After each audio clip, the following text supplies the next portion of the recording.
खुलुमबाय आं किलिकां ब्रह्म बड'लेण्ड बुब्लिनि जानानै बयखौबो बरायना लाबाय दिनै 29 अक्ट'बर 2023 नोंथांमोननो बड'लेण्ड बुब्लिया दिनैनि साना मानि थाखाय मिथिजायो एबा दिनैनि सानाव मा हाबाफारि फालिनाय जायो नोंथांमोननो फारि फारि बड'लेण्ड बुब्लिया फोरमायगोन। दिनैनि सानखौ इन्टारनेशनेल इन्टारनेट डे महरै फालिनाय जायो। बे साना 2005 मायथाइयाव गिबिसिन इन्टारनेट फोनांजाबनायखौ गोसोखांनो थाखाय फालिनाय जादोंमोन।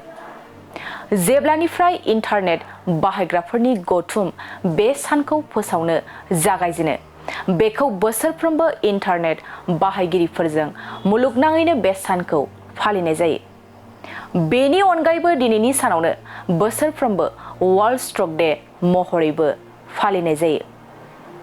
बे सानखौ गोब्राब आखु आरो स्ट्रकनि गोजौ हारनि सायाव गोसो होनो थाखाय फालिनाय जायो। बे सानखौ स्ट्रक होबथानाय आरो फाहामथायनि सोमोन्दै सांग्रांथि लाबोनो थाखाय फालिनाय जायो आरो बेनि अनगायैबो दिनैनि सानावनो इन्टारनेशनेल केट डे आरो इन्टारनेशनेल अटमिल डे महरैबो फालिनाय जायो।